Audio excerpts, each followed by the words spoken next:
bibirnya kebuka sedikit, bindeng tetap.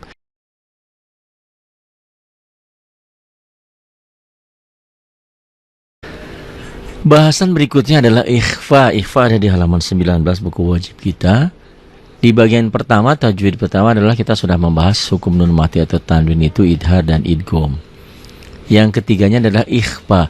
Ikhfa itu apa sih?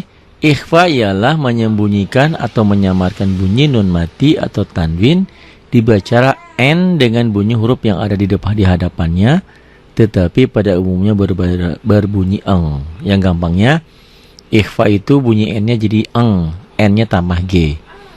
Kapan? Apabila nun mati atau tanwin berhadapan dengan salah satu huruf yang 15. Kalau di buku ibu dan bapak mungkin urutannya nggak seperti ini, tapi di ringkasan sudah saya bikin seperti ini. Ini adalah untuk mudah mengingat. Huruf ikhfa 15. Apa itu? Ta, tha, dal, zal, zai, jim, sin, shin, shad, dad, ta, za, fa, koka. Gampang ya. Ta, tha, dal, zal, zai, jim. Zai dan jim kan sama. Zai, jim, beda rapuh, ini enggak, ini keras. Zai, jim, sin dan shin sama, beda titik. Sin, shin, shad, dad, ta, za, fa, koka. Apa artinya? Kalau nun mati atau tanwin berhadapan dengan salah satu huruf yang ini, salah satu huruf yang 15 ini, makanya bunyi ujung n-nya ya, min atau tanwin itu kan dilatenkan jadi n bunyinya. Ujung n-nya berubah menjadi eng gitu loh. Nggak mudeng ya kalau belum ke contoh, nggak nyambung. Huruf tersebut dikumpulkan, yang 15 ini dikumpulkan pada huruf-huruf pertama dari kata-kata Sibda sana kam janda sakhsun qad sama dum tayyiba zid fi tukang da' zalima. Nggak ngerti ya ini mah lagu, tapi di kampung itu saya dulu ini populernya ya. Sibda sod, sibda zal, sa tuh. Sibda sana kam kap, jim, dal, shin, kho-nya bukan nih. Syakhsun sod, qad qaf, ya dalnya udah, sin sama ma-nya bukan, dum tayyiba ta, tayyiba zi zai zid fi tukang qaf za zalima da, ainnya bukan, zo ya. Limanya bukan. Jadi ini mah lagu aja, lagu gampang ya. Nazomnya ya. Kalau ibarat kita lagunya. Sibda sana kam jada sakhsun qad sama dum tayyiba zid fi tukang da zalima. Yang gampang mah tetap ini aja nih yang sudah saya revisi. Huruf ikhfa ada berapa? Nah, santri-santri itu kalau ditanya sama saya, huruf ikhfa ada berapa? Dari 15. Apa aja? Tasa dan zal tuh. Tasa, daza, zajim, sin, shin, swadot, za, fakoka. Ini lebih gampang. Coba deh ya hafalin ya. Tasa, dazal, zajim, sin, shin, swadot, za, fakoka. Apa artinya? Artinya kalau nun mati atau tanwin berhadapan dengan salah satu huruf ini, bunyi nun mati atau tanwinnya, nun mati itu kan n ujungnya, kalau dilatenkan min n ya. Tanwin juga n. Bunyi n-nya akan berubah ditambah g jadi eng. Itu gampangnya ya. Nggak mudeng, lihat contoh ya. Nun mati bertemu dengan huruf ikhfa dua macam, yaitu pertama nun mati di satu kalimat, huruf ikhfa di kalimat lain. Contoh nih, an solatihim, an pemula pasti bacanya gitu, an. Ditanya apa hukumnya? Ikhfa. Kenapa? Nih saya tunjukin. Karena nun mati bertemu dengan shad. Nun mati atau nun sukun sama aja ya. Ada yang bilang nun sukun, nun ada sukunnya. Nun mati sama saja. Nun mati ketemu shad tuh. Jadi ini sama seperti yang kita bahas tentang idgham itu, tulisan dan bacaan berbeda. Beda dengan idhar ya. Kalau idhar tulisan dan bacaan sama nih. An ditulisnya ada n-nya. Coba tulis ya pakai latin ya. An solatihim. Dibacanya ada g-nya tuh. Jadi boleh diulang, ditulis an kayak gini, an solatihim. Ibu tulis an solatihim, dilatenkan. Kalau ya laten tulisannya seperti itu, dibacanya jadi ada g-nya, jadi an solatihim. Itulah ikhfa. Kenapa ikhfa? Karena nun mati atau nun sukun ketemu shad. An solatihim ini ya, nun sukun ini saya tunjukin ketemu shad. Man zalladhi. Man zalladhi. Apa hukumnya? Ikhfa. Kenapa ikhfa? Nih, karena nun mati ketemu zal. Nun mati ketemu zal. Tulisannya man ditulisnya, nggak ada g-nya. Ditulisnya, dibacanya ada g-nya. Jadi mang zalladhi. Oh itu toh. Nah itu ya. Min syajarin. Hukumnya apa min? Ikhfa. Kenapa? Karena nun mati ketemu shin. Dibacanya gimana? Min syajarin. Apa alasannya? Karena nun mati ketemu shin. Min syajarin. Min ditulisnya, dibacanya jadi ming. Min syajarin. Bukan hanya n ditambah g aja, ditahan juga, ada ditahan. Min syajarin. Min syajarin. Yang kedua, nun mati dengan huruf ikhfa bertemu di satu kalimat. Tadi kan beda kalimat. Kalimat itu jangan konotasi kalimat Indonesia ya. Kata dalam bahasa Arab itu ya, kata ini kalimat ini ya, kalimat. Kata dalam bahasa Indonesia, dalam bahasa Arab kalimat. Jadi ini nun mati bertemu dengan huruf ikhfanya beda kata, beda kalimat. Yang kedua, nun mati dengan huruf ikhfa bertemu di satu kalimat, di satu kata kalau bahasa kita ya. Fal yanzur. Hukumnya apa? Ikhfa. Kenapa? Nun sukun, nun mati ketemu zo. Bacanya gimana? Jadi fal yanzur. Tuh lihat latennya. Katakan ikhfa itu sama seperti idgham. Tulisan dan bacaannya berbeda. Ditulisnya ada bunyi n-nya, fan, ya, fal yan kan ada n-nya kan? Dibacanya tambah g jadi fal yang zud. Itulah ikhfa. Indallah, hukumnya apa? Ikhfa. Kenapa? Karena nun mati ketemu dal. Tuh, nun mati ketemu dal. Bacanya gimana? Indallah. Tuh, n-nya ada g-nya. Indallah. Tapi nggak begitu kali. Indallah ya, nggak begitu bindeng. Kemudian mansura. Ya, mansura. Ini ada eng-nya ya, indallah. Mansura. Itu hukumnya apa? Ikhfa. Kenapa ikhfa? Karena nun mati ketemu sa. Bacanya gimana? Mansura. Jadi mansura gitu ya. Mansura. Nun mati ketemu sa. Kemudian tanwin bertemu dengan huruf ikhfa hanya satu macam, ialah tanwin di satu kalimat, huruf ikhfa di kalimat lain. Contoh, qauman sholihin. Apa hukumnya? Ikhfa. Kenapa? Nih, karena tanwin ketemu alif. Betul, tanwin ketemu alif, tapi bukan. Jawabannya salah, karena alif ini nggak dianggap. Kenapa? Karena setiap patah dua pasti ada alifnya. Patah tain ya. Setiap patah dua pasti ada alif. Itu sudah ketentuan penulisan begitu. Jadi di sini qauman bukan tanwin fatah dua atau patah tain ketemu alif, tapi patah tain ketemu shad. Itu. Gimana bacanya?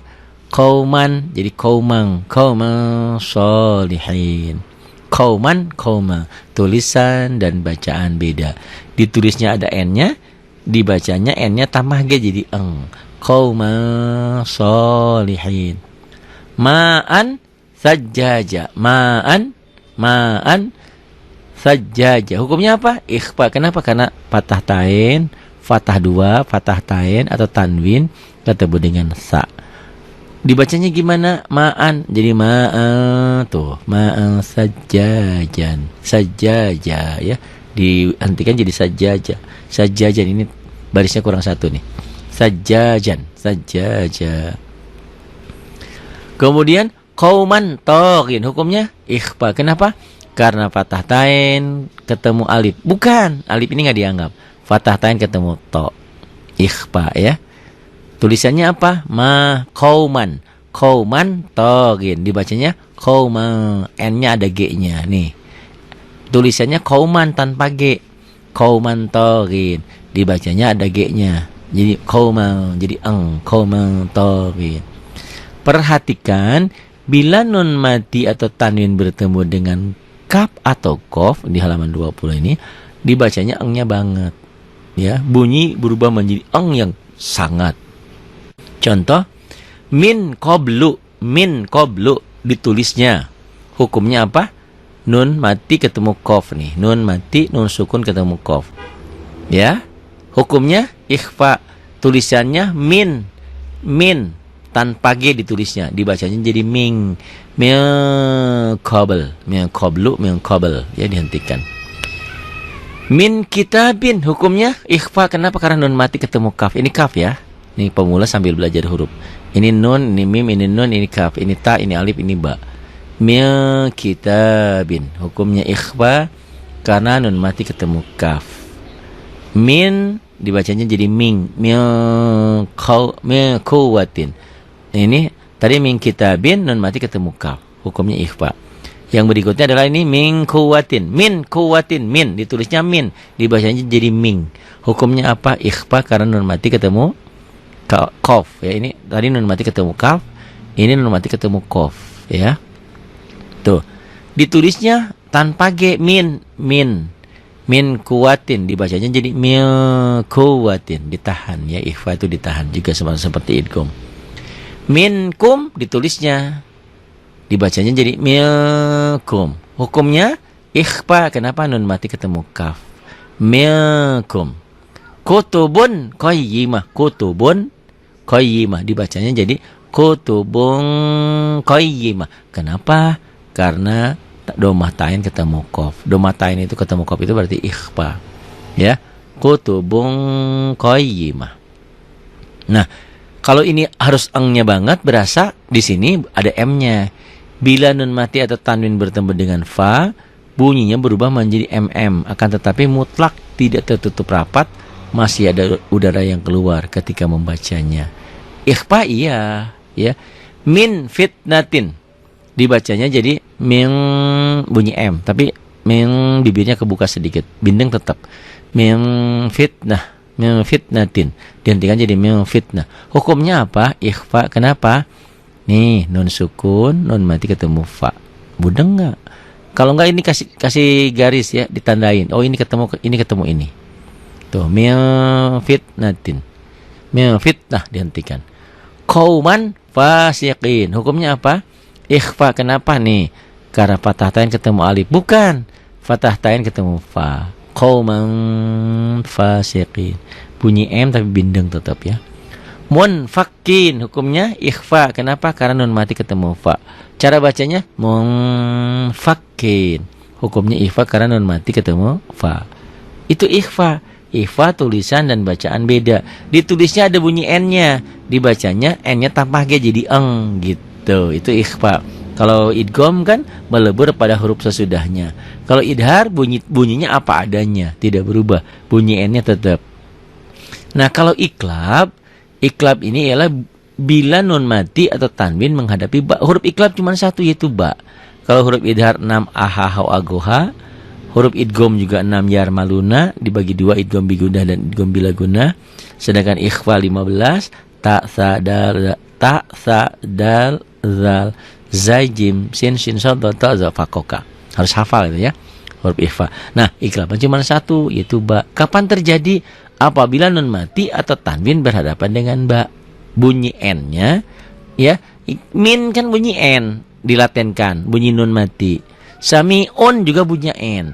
Nah, bunyi n-nya kalau bertemu dengan ba berubah jadi m. Biasanya di Quran itu di atas ba ini, di atas huruf ba itu ada mim kecil ya. Nanti kita saat praktik di Quran kelihatan. Jadi min ba'di dibacanya jadi min ba'di. Apa hukumnya? Iklab. Kenapa? Karena nun mati ketemu ba. Sami'un basir. Sami'un basir itu dibacanya jadi sami'un basir. Apa hukumnya? Iklab. Kenapa iklab? Karena domah tain, domah 2, domah tain ketemu ba. Atau karena tanwin ketemu ba. Sami'un basir. Yan bagi, yan bagi dibacanya jadi yan bagi. Kenapa? Karena nun mati, nun sukun ketemu ba. Satu kata, satu kalimat. Bunyi n-nya berubah menjadi m, ada bindeng sedikit. Yan bagi. Fi sun bulatin, sun. Fi sun jadi sun bulatin. Kenapa? Karena nun mati ketemu ba, huruf iklab ya. Bunyi n-nya berubah menjadi m, samar sedikit seperti ikhfa sapawi, seperti ikhfa saat membunyikan fa. Jadi fi sumbulatin. Katakan ya, iklab, ikhfa dan idgham tulisan dan bacaan beda. Ditulisnya ada unsur n-nya, dibacanya n-nya hilang. Ini kan sami'un ditulisnya ya, dibacanya jadi sami'um basir. Min ditulisnya, dibacanya jadi mim ba'di. Fi sun bulatin, sun n-nya berubah menjadi m. Fi sumbulatin. Yan bagi ditulisnya, dibacanya jadi yam bagi. Nggak mudeng juga Pak Ari. Nanya lagi sama saya ya.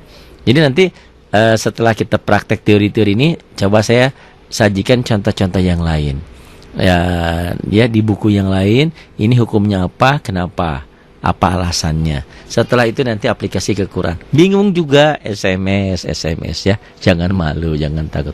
Bingung juga, saya sudah siapkan karaoke Quran. Karaoke Quran mah santai aja, nggak ngerti gini-gini juga. Pak Ari, kalau nggak ngerti gini-gini baca Quran boleh aja. Asal tadi itu, asal ngikutin. Kalau belajar sendiri kan baca sendiri susah. Ya, sama seperti yang saya tadi analogikan, kalau kita ngikutin orang yang pinter masak, ngikutin aja. Dia udah tahu resepnya kan. Oh, bikin sayur sop ini, bikin lodeh ini, bikin rendang ini, bumbunya sudah ada. Ngikutin yang sudah pinter, yang sudah ada. Oh enggak, saya pengen bisa sendiri. Itu lebih bagus, makanya belajar. Tapi ibu dan bapak, mohon maaf, usia saya juga udah senja seperti ini. Jangankan ngapain seperti ini Pak. Nih, logika berpikir gampangnya. Di Jepang itu ada murid saya itu, ada Mas Ari, ada juga Mas Ihsan. Saya selalu bilang Ihsan itu Ikhwan. Kenapa di otak saya, memori saya dulu punya teman waktu di Ma'had, waktu kuliah itu namanya Ikhwan. Jadi manggil dia selalu Ihsan, Ikhwan, selalu begitu. Selalu ragu, Ihsan apa Ikhwan. Padahal saya sudah cuman ngapalin satu nama. Apalagi ibu dan bapak ngapalin sekian banyak. Waduh, Pak Ari mah nggak ngasih semangat. Bukan begitu. Daripada nanti stres, daripada bingung, saya bilang, Bapak, Ibu, kalau ibu dan bapak ngikutin karaoke saya, baca Quran, terus lancar, terus hafal, nggak ngerti gini-ginian, terus bacanya bener, dapat pahala nggak? Dapat. Paling susah-susah. Tapi kenapa kita harus mau belajar? Karena kewajiban kita harus belajar. Kenapa kita harus bekerja? Karena kewajiban kita harus bekerja. Apakah bekerja harus menghasilkan uang? Enggak juga. Gitu. Apakah yang harta miliaran jumlahnya banyak itu akan dibawa mati? Enggak bakal. Saya sering kali bilang logikanya, kalau ibu dan bapak hartanya ingin selalu terbawa, titipkan ke fakir miskin, ada yatim, ada jompo, ada musola, ada rumah yatim. Kita akan membangun rumah yatim, titipkan, nanti di akhirat diambil lagi. Karena 1000 pahalanya sama dengan 700.000. Ya 700 kali lipat ya. Coba sekali lagi ya. Jadi nggak usah stres, belajar aja. Ngikutin aja. Pak Ari punya pelajaran tentang nun mati atau tanwin, tentang tajwid, tentang lafaz Allah, tentang ini, tentang itu. Paham Pak Ari, tapi makanya susah, bingung. Ya udah, enggak apa-apa ya. Karena ngaji mulut itu sama seperti ngaji kaki. Apa maksudnya? Kalau kaki misalnya, nauzubillah, jangan sampai kaki kita kecelakaan atau ada satu dan lain hal sehingga dioperasi. Kaki kita itu sama dokter harus dilatih lagi belajar. Mulut pun sama gitu loh Pak, Bu. Saya kirim pengajian ini, pengajian itu, jawabannya, Pak Ari, saya bukan yang nggak mau ngikutin, mulut saya masih keluh, susah. ya kalau gampang mah ya semua jadi ustad ya, kayak gitu ya. Yang penting belajar aja dulu lah ya. Belajar dulu, yang karaoke Qurannya diikutin dulu. Ada masukan Pak Ari, kecepatan, nanti saya bikin untuk pemula berarti harus surah-surah pendek dulu. Kalau sudah Al-Baqarah, Ar-Rahman, Waqiah itu udah kelas menengah sebetulnya ya. Jadi kelas 0 mah masih pusing, tapi enggak apa-apa gimana? Ya ngikutin aja, ngikutin bunyinya, apa yang saya bunyikan, ya apa yang saya tunjuk bunyi. Salah, enggak apa-apa lagi belajar ini. Kan ingat, Allah bisa karena biasa. Kita tahu toh di TV-TV ini sebentar lagi kalau udah mau puasa banyak orang yang hafal Quran itu yang cilik-cilik, yang kecil-kecil. Masa 5-6 tahun nulis aja belum bisa, baca aja belum bisa, kok bisa ngafalin? Dari mana coba? Ya ngajarin kadang-kadang ibunya ayahnya, atau ada gurunya yang ustadznya yang ngasih yang pengajaran. Dari mana? Dari hafalan. Masa kita ngapalin nggak bisa? Masa sama Pak Ari diajarin, nih Pak bacanya Bismillahirrahmanirrahim. Masa nggak bisa-bisa? Nggak bisa-bisa, nggak apa-apa. Karena kewajiban kita adalah belajar. Kewajiban kita membaca. Nggak bisa-bisa, itu urusannya nanti. Yang penting sebelum mati kita sudah belajar. Terima kasih. Billahi taufiq wal hidayah. Wassalamualaikum warahmatullahi wabarakatuh.